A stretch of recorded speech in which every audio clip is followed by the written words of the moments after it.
What's going on, everybody, and welcome back to Comic Breakdown. In today's video, we're jumping into Absolute Power Task Force 7, issue number 2. At this point, Amanda Waller's plan is in full effect. The Amazos are cleaning up the Justice League and any superpowered individual across the globe. This issue is taking us to Atlantis, to Aquaman, Tempest, Aqualad, and members of the Doom Patrol. While the world is under siege, Atlantis is no exception. And so when the Amazo shows up, does Atlantis fight? Or do they bend the knee? Make sure you guys have subscribed to the channel, make sure that you like this video, and with that being said, let's dive into this breakdown.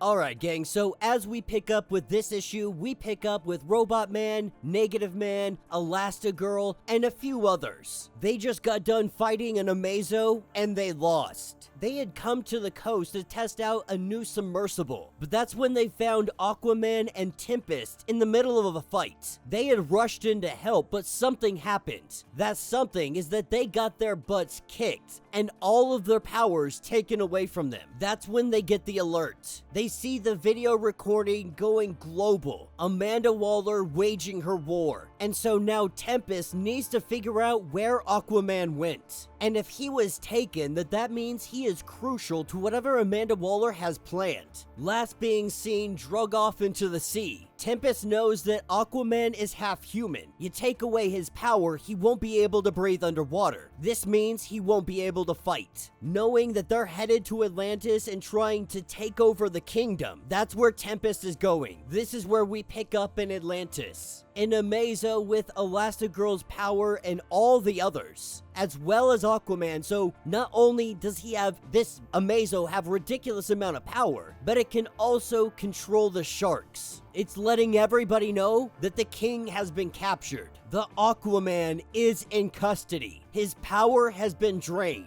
That they have no quarrel with Atlantis. They only seek out metahumans. That they can have peace. This is where we have Aquaman, aka Jackson Hyde, once known as Aqualad, recently taking on the name of Aquaman. He lets the Amazo know that he will stand against it, that Atlantis will stand against them, that they don't need a king, and they're not gonna bend their knee to anybody that shows up trying to flex power. But as the Amazo reaches out its hand, it takes Jackson's power, dropping a cube on the ground, holding Aquaman. Both the Aquaman down for the count. But with Arthur still very much conscious, he gets up and he tells all the people, all the Atlanteans, not to fight, to stand down. And all the soldiers do exactly that. But more than this, what we learn is that the Amazo, taking all the powers from Doom Patrol, taking the powers from Aquaman, this changes the game a little bit. Because all these powers combined, the Amazo is not only controlling the sharks, but the shark's fury is kind of bleeding into the Amazo. And so when Aquaman gives his speech and tells everybody to stand down, the Amazo loses it. Filled with shark fury and all of this power, he picks up the Aquaman cube and he chucks it. This causes all of the soldiers to attack.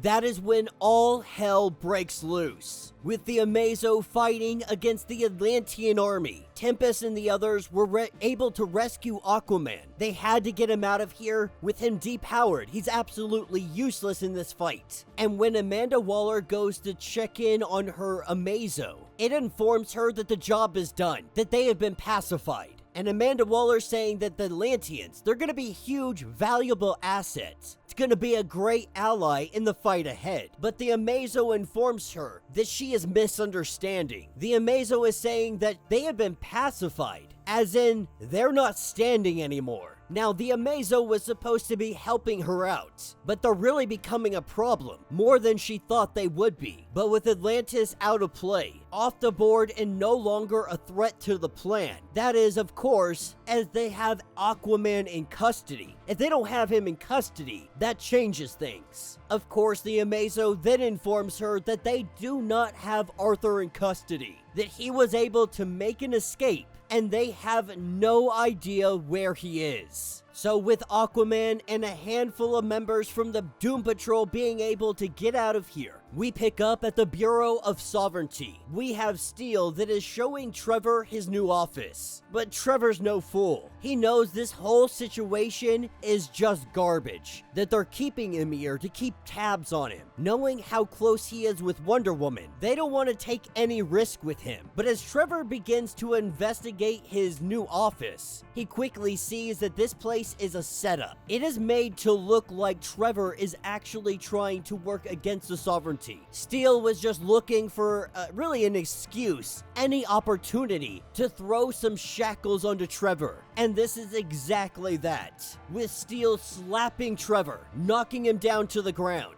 Trevor obviously recognizing the situation, so Steel had to speed up the process, calling in a security detail, saying that he has a prisoner that needs to go into custody. And that will be the end of this issue. So let me know what you guys think down in the comments. Alright, so we're seeing just how unstoppable these Amazos really are. Like, that Amazo with a select handful of powers just wiped out all of Atlantis. Now, we're gonna assume that a good amount aren't dead. They're gonna be able to find a way to replenish their forces, the wounded get healed up, so on and so forth, and they'll make a counter-strike. But still, in a matter of like 30 minutes, this Amazo cleaned them up. Took out Arthur, took out the Doom Patrol, took all of their powers, took the powers of Aqualad. Like, this thing is O-freaking-P. And to be honest, this isn't even the strongest of the Amazos. You still have the Amazo that absorbed the Super Family's powers. And so with this vast amount of power